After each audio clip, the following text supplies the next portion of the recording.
Yes, guys, hello and welcome back to the Spurs-related YouTube channel. I hope everyone is doing very well on this Wednesday evening. Today, we've got an action-packed show, all things, of course, Morgan Gibbs White. Things don't move on that subject, but I'm joined alongside, and it's been so long, and I'm happy he's back. It is Wacko Jacko from Wacko Jacko Land. Still don't forget the intro, Jack, and I'm sure a lot of the people that are existing sort of regular subscribers, old subscribers will remember you on the channel for a couple of years. How you doing, Jack? You good?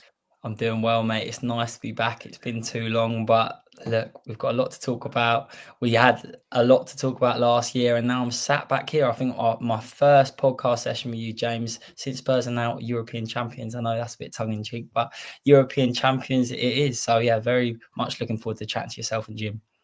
Absolutely, mate. We had a couple years of absolute rough times, didn't we? But, you know, it was nice to finally get that trophy and, you know, we were absolutely buzzing. And, Jack, we will be joined alongside Jim of Oso Spurs. What a fantastic channel that is, by the way, guys. I'll be putting that link in the description later on for you to go and check out Jim's content. But, Jim, how you doing, mate? First time on the channel, you good? I'm doing great, thanks, guys. Like you said, it's hard not to be happy when you support the European champions, and you got Jack, James, and Jim, the Flower Pot men, or something like that, I guess, tonight. So yeah, I'm looking forward to it. Love it. The Flower Pot men, we'll go with that. The 3 J's, absolutely love it. And guys, the support on the channel has been immense lately. I really appreciate all the support. If you are new, obviously hit that subscribe button. Please do like the video as well, and get your comments in. We are going to be talking to all things Morgan Gibbs White and Richarlison, like I said. But little update to start things off, because I know everyone comes in the chat and asks about what's going on with Morgan Gibbs White. Is it still going to happen? And obviously, there is still a little bit of uncertainty, of course, but hopefully we can get you through the latest about what the journalists are saying. And of course, maybe Jack has a bit more up-to-date information being in that journalist world as well. So apparently, and guys, I'm going to get your thoughts on this as well. Apparently, Nottingham Forest are working to try and tie Gibbs White down. And what I've found online, and the point at the bottom here is interesting. I'll get to that bit in a minute. But essentially, Give Me Sport. This is a Ben Jacobs article, who's, by the way, coming on the channel tomorrow. So really looking forward to that. That they've revealed that on the Market Madness podcast, that Forest are actively working to persuade Gibbs White to commit his long-term future to the club, with Tottenham pushing to sign him this summer. The Forest are set to offer a fresh contract terms in a bid to secure the midfielder's stay. But I've also heard that Gibbs White doesn't want to stay at Forest. Again, it's all I've heard on the grapevine kind of things. But this is the interesting part, is that Forest are hoping to remove the release clause from his contract, but it's been difficult to try and convince him to sign a new deal. It's a similar story to that of Michael Elise and Chelsea. And if you guys remember that Chelsea thought they triggered his clause, only for Palace to allege a similar complaint. And then, obviously, Elise ended up at Bayern Munich. So I thought that point was very interesting. And the fact that we've had the here we go from Fabrizio Romano. We think it's job done. However, is there sort of a bit of uncertainty? I'll come to you, Jack, on this first. That if Forest are trying to tie him down and offer a new deal, that this could collapse? I think at the end of the day, Spurs know who they want, and that is Morgan Gibbs White. And we triggered the release clause. There shouldn't have been any problems. So I went into uproar. The chairman of Nottingham Forest was like, we don't want to be seen to let our best player go for 60 million and then Elanga for 55 million the first season they've got into Europe for however long. And I think they don't want to set a bad precedent of being seen as a club that can be seen to be rolling over. So I think now they're doing everything in their power to find the way for Morgan Gibbs White not to be a Spurs player. So it's one of those that looks like it could draw out for a while. Other clubs could come into the mix. But as far as I know for now, Gibbs White wants to be a Spurs player. He wants to leave. He doesn't want to sign a new contract at Nottingham Forest. But Forest are going to do everything in their power not to make it easy. And think about it. If we were Spurs in this position, you're going to lose 2 of your best players. You've finally got back into the hot seat of playing European football. And then all of a sudden you've got a full rebuild after it should be a summer of excitement, really, and kind of building rather than taking players away from yourself. So I can kind of see it from a Forest point of view, but let's just hope Spurs can get this one over the line. Yeah, absolutely. Jack, I'll come back to you. Got some good points there. I'll come back to you on your thoughts on Gibbs White as a player. Obviously, I'm personally, I've said on the channel a few times this week, very excited to see him in a Spurs shirt, hopefully. And, he's an excellent player, versatile player, and can do a lot of good things. Jim, over to you. Firstly, I haven't got your thoughts on Gibbs White as a player, so I'd like to hear if you're excited for him, should it obviously go through.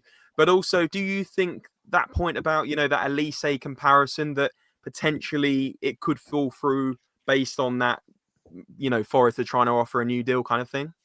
Yeah, in terms of, does he add significant value to Spurs if we get him? Is he an excellent signing? Is he worth the money? I think it's 3 yeses in a row. He's got the Premier League proven aspect. And I do think we overweigh that a little bit sometimes when you go look at the big hits and misses over the Premier League era of transfers over 30 to 40 million pounds all the way up to 100. There's no correlation really between them being Premier League and not Premier League. It's more about, are they of an age and physique and profile of player that's likely to be successful across multiple divisions? And I think Gibbs White is a player, if you put him in Serie A, La Liga, Premier League, Eredivisie, he would be great in all of them. But you have other players, let's just say Brian Hill, who you go, well, he could be great in the Eredivisie and could be great in La Liga, but other leagues just don't fit the profile of his, of how he plays. They just don't fit his physique and all these other things. So I think it's less about, if you've played men's football at a level of a top 5 league consistently, I think you've shown you're a pretty good player. And he's done it in arguably the best league in the world. Now there's arguments about if that's the case or not, but I think that it is the strongest league in the world. So yeah, he'd be brilliant. He's also can play on the left, he can play in the centre, so he instantly adds value. We spoke about in the past the importance of depth across multiple positions and having a versatile front three. The days of getting a screen grab of a first 11 and then putting one name as a backup under each one and going, we've got 2 players in every position, they're gone. It doesn't work like that. You've got to have players, you've got to have 4 names under each, 3 or 4 minimum, and you do that by having versatile players who can cover each other's back. Fergie's era under Man United, he was the master of that.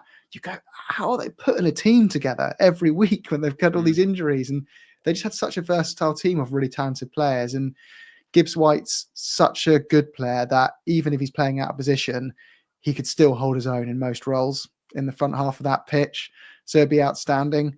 And yeah, I can see, and I think, Jack, you were alluding to it. So it's fair enough why Forest fans are frustrated. They've qualified for the Champions League. They look at their club and go, we are as big as Spurs. When we look at our whole history, not in recent history, but in the whole history, we go, we've won titles. Why should they be considered Big Six? Why not us? And I know we'll say, well, we've been in these spots for 20 years now. Recency dictates we've won a trophy more recent than you, etc. But you can see why they've been through years and decades of disappointment, not being where they feel they should be as a club. And then they finally feel they're getting there. And a couple of clubs that they're vying for the positions for in the league just take their 2 best players and go, see you later. So you can see why they've kind of really kicked off and perhaps project that in a way which comes across quite unreasonable to us. I think deep down they know we haven't really done that much wrong. We've just bid on a player and their agents dobbed in a release clause.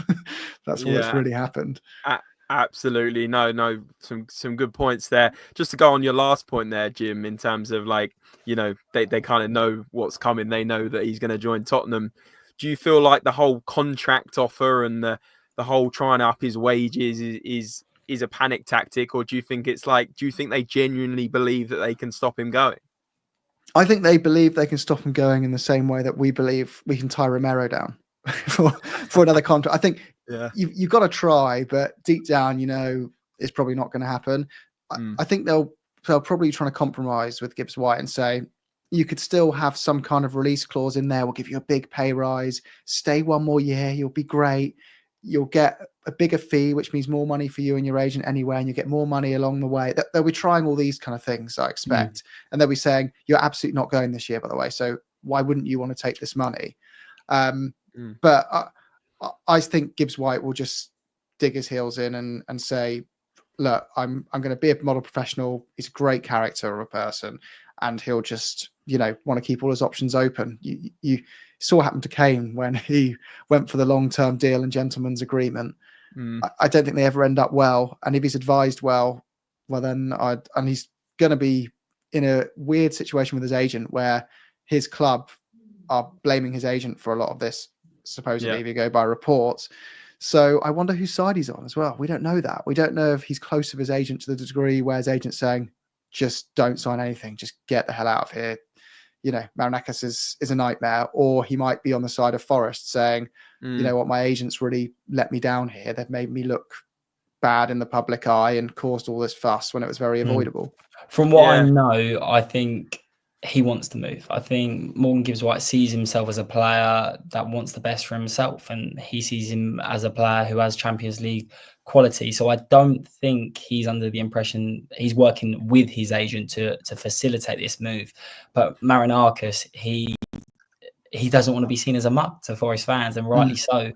And the Forest ownership probably see it as the agent of Morgan Gibbs White has gone round their back, and they obviously know of this NDA release clause. Spurs have got word of it, and now Gibbs White doesn't want to be seen to be a bad person representing Nottingham Forest, but at the same time he wants that move, so he's now trying to find the grey area where he gets what he wants, but at the same time he doesn't be seen to be left as a bit of a snake, because we saw how it ended up when he left Wolves. He wanted to move to Nottingham Forest. They got a good fee for it, but he was never liked again by Wolves fans. We know that when he celebrated in front of their home end. So now he's trying to leave on a bit better terms, but then move forward with his career. And now I think it's just ironing out the finer details. And from what I know, the deal should go ahead.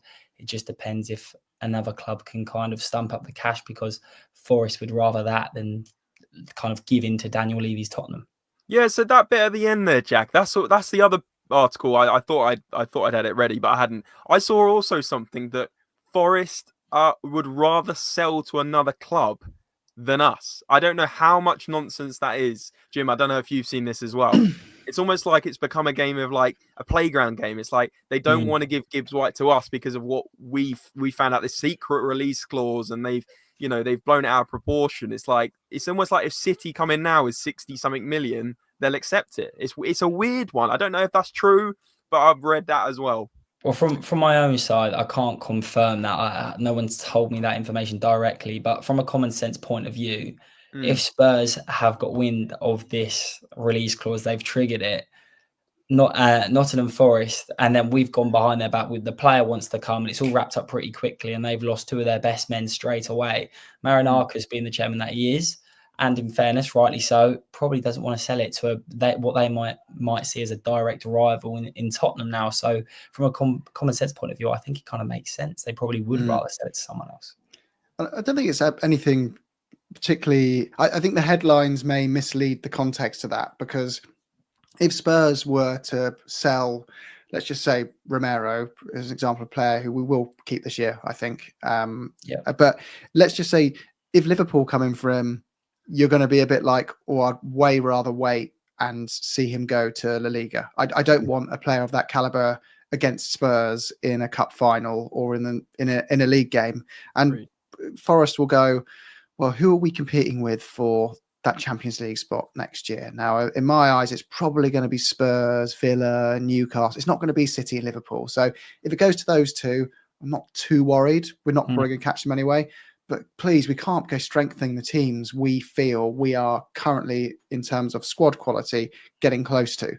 It just widens the gap in the wrong direction. If we can offer him out, get Gibbs White the move he wants, but to someone like a City or a Liverpool or a team overseas like Atletico Madrid, just say, who's not going to be competing with us directly right now, that would make more sense. And likely we could get more than the 60 million as well, slightly more as a part of the deal. Like you say, Jim, I also think it's a value to the club. Like Morgan Gibbs White is the beating heart of Nottingham Forest. Everything comes through him.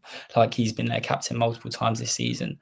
So for them to lose their best player to a direct rival for only £60 million, when you've got players in this day and age going for, like we've seen recent transfers, for Nottingham Forest, he's worth way more than £60 million. And for him to go when they couldn't do much about it, they're kind of clearly stringing on to any last piece of hope that Spurs have done something wrong. But in reality, Daniel Levy, the way he operates, is a very small chance that he has, but time will tell.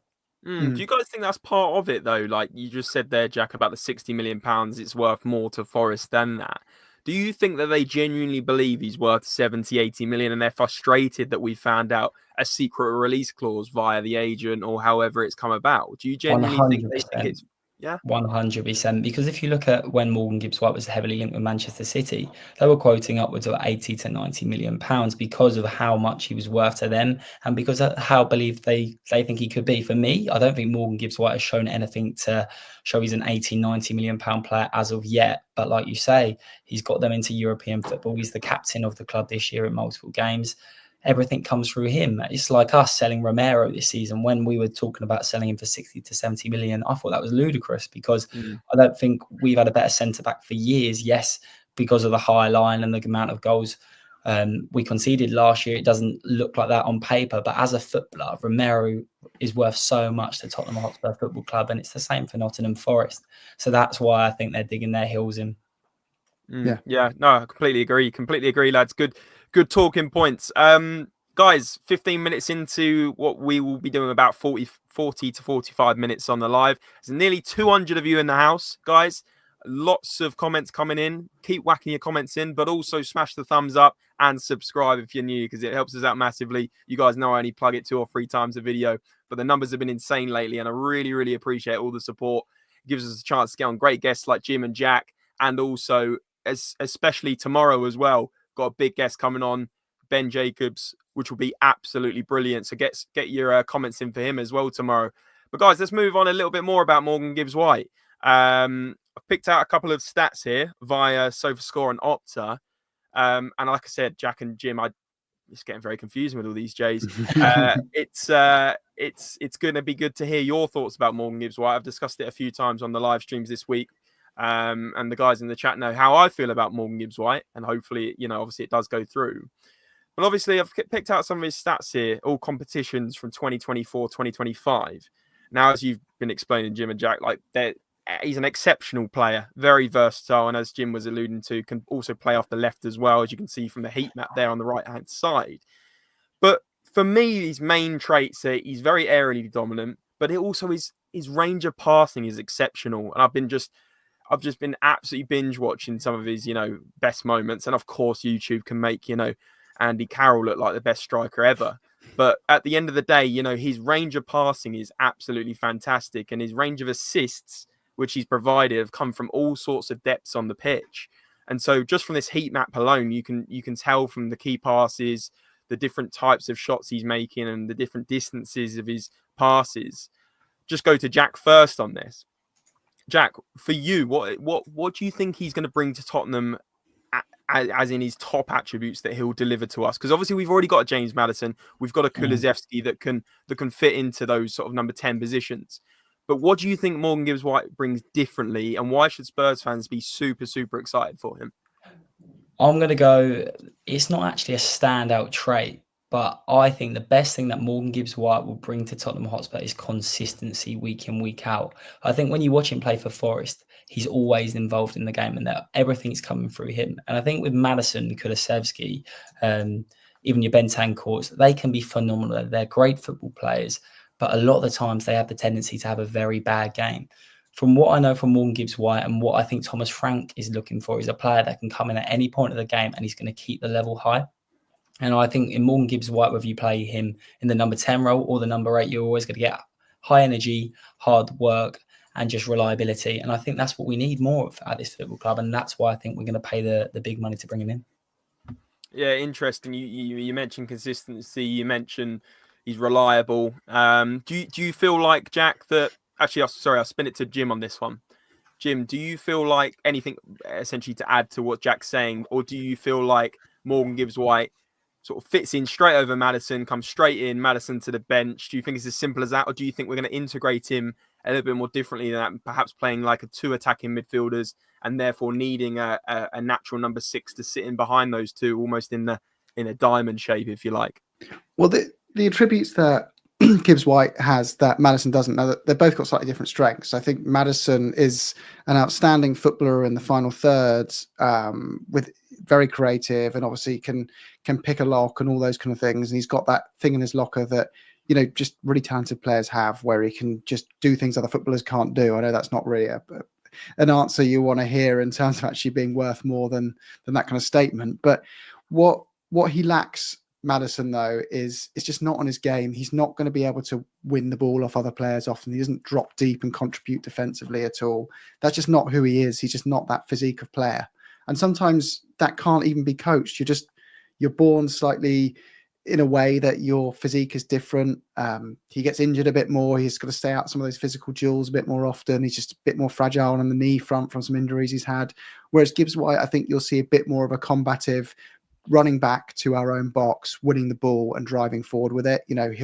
He'll win over the fans very quickly because he's that warrior in the midfield that, yes, you see him for all his attacking prowess, but you'll see the opposition breaking away in a counter and he will be pelting it back, and you'll see him get a slide tackle in, win the ball, turn and be sprinting the other direction. You won't get that with Madison, but you'll get other things with Madison. There's brilliant early runs into the box, that he can see that no one else can. And maybe the two will link up in some of those situations.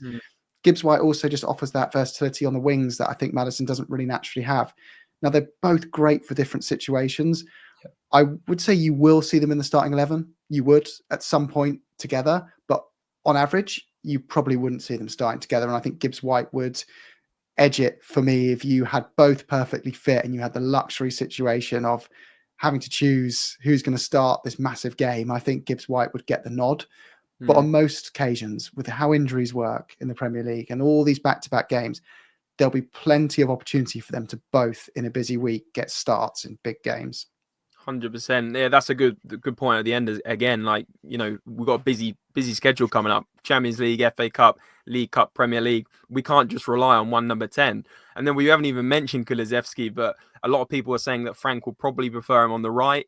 It'd be interesting to see how he fits Kulusevski in. Because let's not forget, Kulusevski was probably our best player for the first half of last season. He was exceptional. And obviously then he got the injury and things went a little bit sour. But, at the end of the day, absolutely. I also see Gibbs White as being versatile in the sense that, and again, I'm not comparing them to these players, but I feel like he's got a bit of Moussa Dembele in him in the sense that he can come into that defensive role and sort of pick up the ball, turn, shield off opponents. You see it so many times. He's doing it so well, and then pinging a great pass.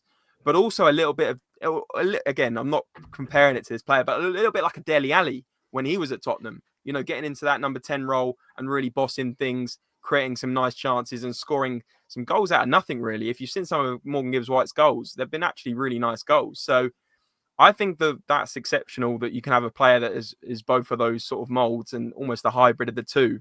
Like I said, I'm not saying Morgan Gibbs White is as good as Moussa Dembele, Pete, because I know how many people absolutely love that guy. It's his birthday today, by the way. Give him a little shout out, Moussa Dembele. But no, exceptional player, Morgan Gibbs White. It's going to be interesting to see, when he joins, how we get them all involved. Andrew is saying, if we don't get Morgan Gibbs White, who's the alternative? Well, I'm hoping that's not even going to be a thing. But talking about alternatives, have you guys noticed that apparently Forest have started to approach for a replacement 10, which works in our favour? They've apparently been approaching Aston Villa for Jacob Ramsey for that position, and they were trying to get hold of Thiago Almada, who's now gone to Atletico Madrid, as announced today. So interesting that they're trying to find a replacement despite being adamant that he's not going anywhere. What do you think, Jack? I've also heard they're interested in James McAtee, which I think would be a phenomenal signing. And I think someone that would work really well with the fans. And I think he's very creative. So, of course, they're going to have to look at alternatives because at the end of the day, if Spurs have done nothing wrong, I personally can't see from a very logical point of view what they can do. If you triggered a release clause, Spurs have gone about it in the right way. It's just Forest can delay the process, but they can't stop it from happening. So from a Spurs fan point of view, that's exactly what I'm hoping it's going to be. And I can't see a world where Morgan Gibbs White isn't a Spurs player unless he chooses another club to join. So for me, I don't want to look at alternatives because it's quite clear now that Thomas Frank wants Morgan Gibbs White. We've spoke about his reliability. We spoke about the quality that he brings and also the versatility, which is so important. When we looked at our squad in the final last year, our biggest game, and we were missing all of our best players, but we found a way to win. And I think Thomas Frank, if he's going to build a squad, which it looks like he's going to be given the tools to do, it needs to be able to have players who can play in different positions, but it also needs to have a quality first 11 when everyone is fit, that is capable of beating anyone in the Premier League. And I think we're slowly starting to build that. And I'm drifting off here, but I am getting more and more confident that we have got a very strong quality side. And even more importantly, we're slowly building a squad that can compete with the other top 4 teams. And I think the only team that's probably drifting away now is probably Liverpool. And if they bring in Ekatike or Alexander Isak, then I don't know if I'll be making many trips to Anfield, because that will be even more dangerous than it already is. Yeah, a bit worried about Liverpool, a bit worried about Arsenal as well on the quiet as well, guys. But let's not get into that on this Spurs-related podcast. Let's flip things now. I'm sure we may come back to Morgan Gibbs White again, Morgan Gibbs White chat, but there is some more news about other players actually today. Although it has been fairly slow, it's worth picking up on these. But guys, before I continue, we're 30 minutes in. There's 200 people in the house and there's 49 likes on the video. Can we get that to 100 before we come offline? That would be absolutely brilliant. I really appreciate all your support. As I said, really loving all of the comments and the likes and the comments. That I go back to every single comment after the video. So excited to reply to you guys watching on repeat, because a lot of you guys do like watching on repeat. But talking about different subjects, Richarlison. Now, I've got to make this clear that this isn't a tier 1 source on SpursRelated, especially on Instagram and Facebook and Twitter. We only normally report on the top tier journalists. However, let's not completely disregard this point, because it has been pretty hot in the press today. And that is that Tottenham would nearly break even on Richarlison as per interest from Palmeiras in Brazil. There's a couple of points to this. So according to Matheus Felipe of Brazilian newspaper Terra, Palmeiras are weighing up a whopping £55 million transfer bid for Richarlison this summer. And for Tottenham fans hoping they'd get a big offer from Turkey or Saudi Arabia, a massive offer from Richarlison's home country of Brazil, where he played for América Mineiro and then Giants Fluminense before joining Watford, is a massive surprise. There's a couple of things to break down here, chaps, isn't there? Like, number one, that's huge for a Brazilian club to be bidding 55 million. So A, could not be completely true, but B, interesting and showing the rise of Brazilian football. Let's not forget how well some of those clubs did in the Club World Cup just a few weeks ago. But also interesting that could we really recoup around £50 million for Richarlison? I mean, again, not to go off subject, but there's a lot of outgoings that need to happen this summer if for even to bring in a couple more players. We've talked about Mano Solomon on the channel before. We've talked about Richarlison potentially leaving, as well as some of the youngsters. But do you guys think, I'll start with Jim on this one first, that Richarlison should be considered as an outgoing? Because at the end of the day, when he is playing well, he is a decent and useful player. Do you think we could see the back of Richarlison this summer, Jim? Yeah, I think he's highly probable to be one of those that is sold. And that's not because he's a bad footballer. That's for a multitude of reasons. It's not just because of injuries as well. It's because of our squad status. When you look at our non-homegrown allocation, it's pretty full. You're in a situation now where even when you've taken out the obvious names, Brian Hill, Sergio Reguilon, etc., the squad's full. It's for non-homegrown spots in the league. It's completely full. You're one in, one out. So who are you going to get rid of? You're not going to sell Romero. You're not going to sell Van der Ven. You're not going to sell Son. Apparently he's staying. So you kind of look at the rest, you go through the team and you go, right, how do we figure this out? We look at how long they've got left on their contract, who's in the last 3 years max, ideally 2 years. So there's some value there.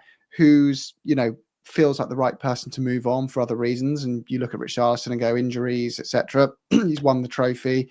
He's got some interest in value because he's a commercially attractive player, I think, because he's got that there's no shirt in world football more recognized than that Brazilian shirt. And he's been their number 9 for quite a few years. He's worth a lot of money, particularly if he goes to a club in Brazil. He's worth a lot commercially to these clubs.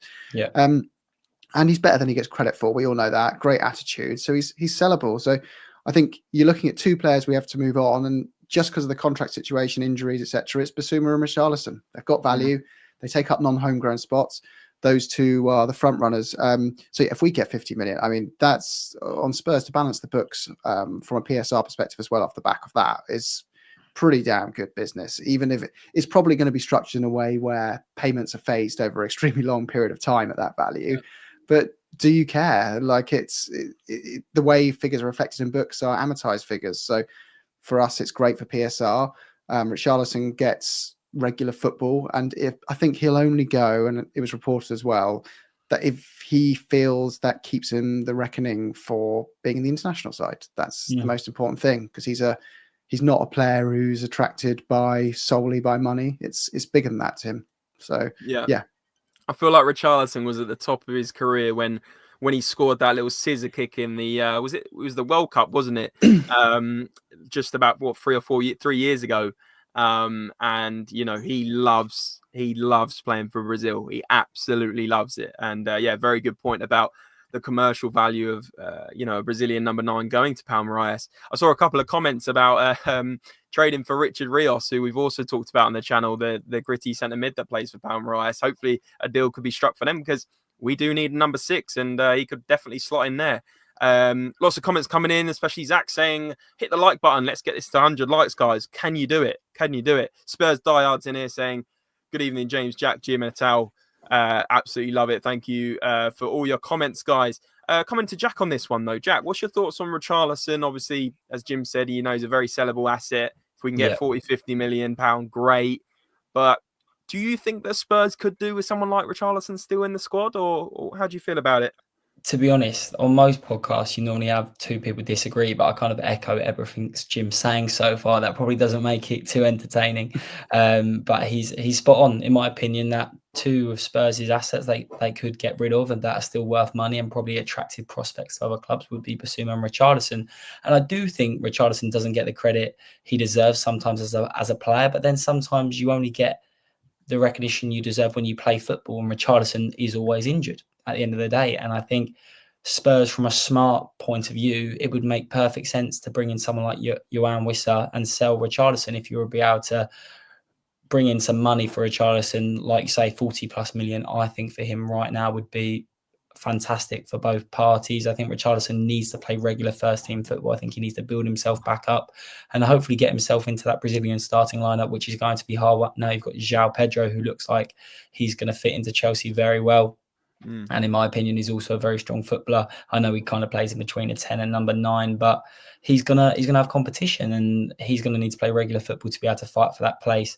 So for me, it would make sense for both parties for him to move on. But you know how much he loves the club. He also come out and spoke about his mental health, how much he struggled playing football, and he's in an environment which he clearly enjoys.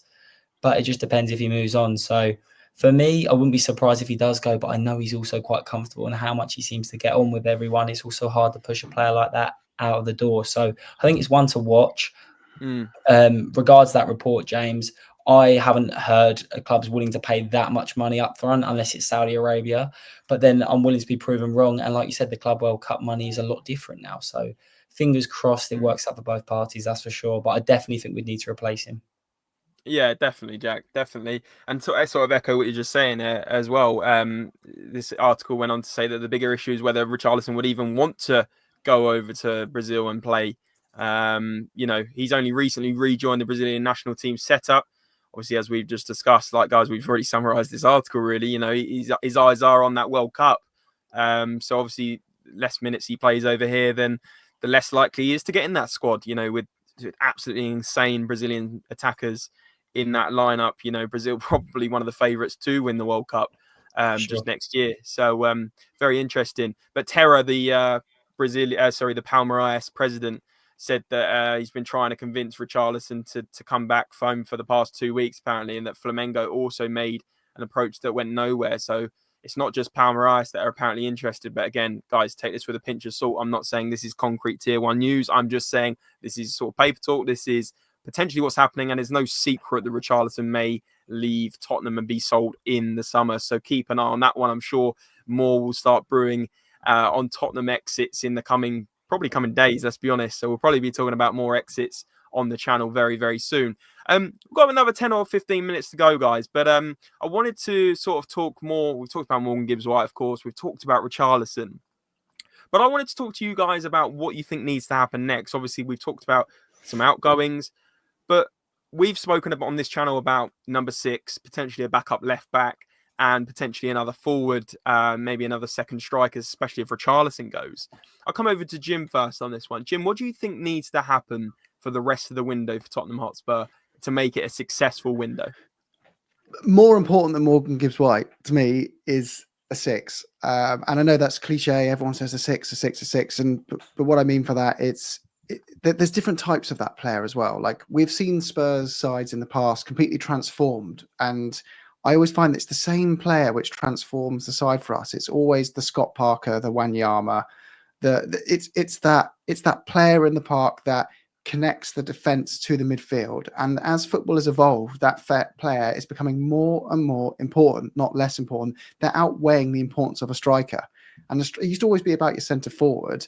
Now it's about who can get that player that can contribute defensively, drop into a back line and form a back five when needed, push up into midfield when needed, contribute to the attack, contribute to the defense, but also not just be the ball winner, be the creator. That's what you want. But I think if you're going kind of, is it Moneyball, that movie kind of style, those players are so hard to get. Everyone just goes, just get a Rodri. There's only one. That's the problem. So you now look at, I think we need two players in that midfield. I think you need, if you're getting a Paulinho type, you need someone else to go alongside him who can also play in that role, who's a deep line playmaker. You need two profiles there. I think if you just get one or the other, so I'd say an Adam Wharton and a Paulinho, you'd need both those signings. You wouldn't just want one or the other. I think those positions are more important, even though I think and hope we come out this window with both those positions. A backup wing back, I think we're one player still light on the sides there. And then that number 10, but not just a number 10 like Gibbs White, they have to be versatile to add to that depth on the wing. I think if you get those four in and you move out Richarlison and Basuma, I think you've got a side that I'm going for the first time in, I'd say at least 8 years. I'm going, that is a squad that is rounded, complete, genuinely not having imposter syndrome in the top four at the end of the season, and is in a position where a lot of Spurs want us to be in terms of, you just need to every window look for that £100 million player. Everyone craves to see us sign. The reason we haven't done that is because every season we go in needing 3 or 4 more players. Exactly.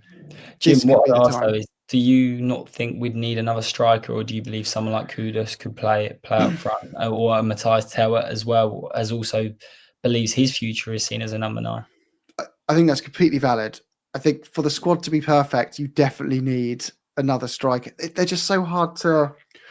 It's so hard to get, isn't it? Because everyone, when you're a striker, there's only one striker on the pitch at a time. If you're a centre back, there's 2 centre backs. If you're a midfielder, there's more than one midfielder. The options, the opportunity to play is reduced to be that there's only one focal point central forward for any team. There's always a backup and a main person. Yeah. So they're so hard to get. So you need to find a player you're going to go, you are our backup centre forward, but you can also play here and here. So you're going to get plenty of game time. Now, I think fortunately for us, Slanky's a good player, but he's not so good that I think other good signings would say, I think I could maybe take his spot. I could fight for his spot. But I agree. It's just, how do you find one? Because we've got to go club grown or home. I think like as much, exactly. There's just so many options to weigh up. But I think the problem is it's not Football Manager. We can't bring in every single person we'd want, because at the end of the day, even Liverpool, they had problems last year and they were by far the best team in the Premier League. And I totally agree with you that I think if Spurs can identify the problems that hopefully everyone can realise, we're going to be in a position where we've probably had the best squad we've had for about 8 years, which I think is incredibly exciting. But I definitely agree we need another left back, because I don't want to see Archie Gray another year where we're kind of stopping his progress as a footballer. And I think someone who would be perfect for that, if we can get a good deal, would be Anthony Robertson, which I know I've heard we're interested. But then again, it depends how much money we're actually bringing into the club, which is not 100% clear yet. I think we definitely need another 6. I would love Adam Wharton, but from what I know from a few Crystal Palace reporters, they don't see a world where Crystal Palace sell him this summer. And I think we'd have to pay way over the odds for how good he actually is right now. And don't get me wrong, I think he's an incredible footballer. But to spend about 80, 85 million on someone who, in my opinion, hasn't had enough time in the Premier League just yet, you might be jumping the gun too early. Because we've seen it, like even Caicedo, when he went to Chelsea for 110 million, as good as he is of a football player, he didn't show that value straight away. It took him a while. So I think for Spurs to outlay that amount of money, it might be too much this summer. That's why I think someone like Paulinho maybe is more likely to come, because he has an experience. He's a slightly older head, and he kind of is someone who I think will be attracted by the prospect of joining Tottenham. And I know we're conscious for time and we could talk about this for ages, but yeah, I definitely think there's a few smart additions that we need to make in order for Spurs to be able to compete in all competitions next season. Absolutely, yeah. Interesting points, lads. And Jack, interesting about Anthony Robinson. Be interesting to see if we can convince Fulham to sell him to essentially a Premier League rival. And Jim, interesting on you think that we need a Palhinha and a Wharton type player, two sort of defensive midfielders. My question back for you on that one. I'm not saying you're wrong. I think it's a good point. But like for say we got the Palhinha or the Wharton, obviously Palhinha much more likely. Do you not think a Bergvall could do that deep lying sort of playmaker role next to the Palhinha type player, or do you think Bergvall doesn't fit in that 2 in midfield and then the 10 in front? Well, yeah, and just to be clear, like I think it's realistic for Spurs to actually go for those exact 2 because, like Jack quite rightly said, I think Palace would be saying that you're talking £100 million plus if you want him, with no reason to sell him right now. We need him. We're not strapped for cash. No PSR restrictions. We just won a trophy. If you want him, pay what is way over the odds. Yeah. So we can get better value for money elsewhere. Thanks. And he's one of the few players in their squad that doesn't have a release clause of that level, which is, I guess, a bit frustrating. But anyway, I do think that's another option. Yeah. I think Bergvall. The exciting thing about this squad is when you get to a certain level of player where they are so good that they can be molded to play so many roles. Yeah. And you just know as a player, those roles are going to change over the time in their career as their bodies change and their physicality changes. Check out Kane's whole, way he's such a good player that he could evolve his game through different parts of the pitch. And you have it with other players, Man United loads, with the way Scholes changed his game, Giggs changed his game. I think Bergvall's going to be one of those that different managers will find different ways of utilizing him, and every time he'll still look really good. And you'll go... The perfect example of that, 100%. I think he's someone who would be a fantastic deep line playmaker, and he's also got the physique. I know I think he's only 18. Like, he's younger than me, and bear in mind I'm a baby-faced assassin as well. So he's he's going to be some player, and I think he has the physique and the engine to play as a number 6. But I think as he develops and as he gets older, he's going to want to be higher up on the pitch because of the quality he has. 100%, completely agree. Good points, lads. Literally a couple more minutes. One more question for you, Jim. But before I give you that question, because guys, stick around because it's about the starting lineup for next year. I want Jim's thoughts on that. Jim, where can people find you? Oh, so Spurs. But what's to come on that channel, guys? And guys, please, before you all come off, because we're not done just yet, before you do that, smash a like on this video, please, if you did enjoy the stream. Subscribe if you're new, and turn on those notification bells. They're free to do so, and you never miss us going live. So ding them on, ring, ring, ding, ding in the chat if you do it. Give me a little ding, ding if you like, or a bing, bing, or ring, ring. Just give me whatever you want. Just bing on those noti bells. But Jim, it's been absolutely class having you on. I want your lineup in a minute, but what can we see on your lineup on Oh So Spurs? And guys, please go and click on the link in the live chat and go and subscribe to Jim's great channel. Jim, what's coming up? So I just posted a video with Rob Daly, got some insight into kind of the whole feeling around the club with Thomas Frank, and he's met Mohamed Kudus, did his interview as well. So just an impressions of kind of what he's like as a person and they're like as players. We've got a finance episode dropping tomorrow. So we're looking with 2 people who work in corporate finance, if the stadium sponsorship rumours look like to be true, or have the club invested internally, and what either of those things mean for our transfer budgets. And with JJ is coming back on as well. He's an A-licensed coach. He's worked with people in the Premier League, and he's going to give us some insight into some options in that number 6 position as well. So that's what's coming up. Sounds great, guys. Looks like loads of different content coming up on Also Spurs. Lots of great guests as well, by the sounds of things, including Rob Daly. So please go and subscribe to Also Spurs, because that would be absolutely fantastic. And Jim's channel I'm a regular viewer, so great content, I can assure you of that. Jack's been great to have you on as well, mate. But Jim, let's get your starting 11 for next season, and then I'll let you go and have your dinner, because I know what, I need my dinner as well. Well, my wife's waiting with The Sopranos on pause, waiting for me to get back down and watch it. I'm a bit late to the party on that show, but crikey, well, obviously Vicario in goal. Although it's not obviously, some people want to try Kinski out. I don't think it's ball distribution, but there you go. Then, Udogie, left wing back, Van der Ven, Romero, Porro. Oh, God, it gets harder as you get further to pitch. Now, I think it's the midfield because this is why we need a 6. Yeah, It's not exactly. right. I'd have a 6 alongside Berryvale, you see, and then I'd have obviously Madison in the 10 right now, and then I would still start. I would probably start the season with Sonny on left wing, even though I think when we get to the end of it, I think Tell will be there. I think Frank's going to do wonders for him. But I think for the start, I'm starting with Sonny because we're not selling him. So, and then on the right, yeah, you got Mohamed Kudus, and then up front you got Solanke. Sorry, it's probably a bit boring, but yeah, just based on what we have today. Yeah, there you go. Very similar to Spurs diehards. Anything you changed there, Jack? Just very quickly.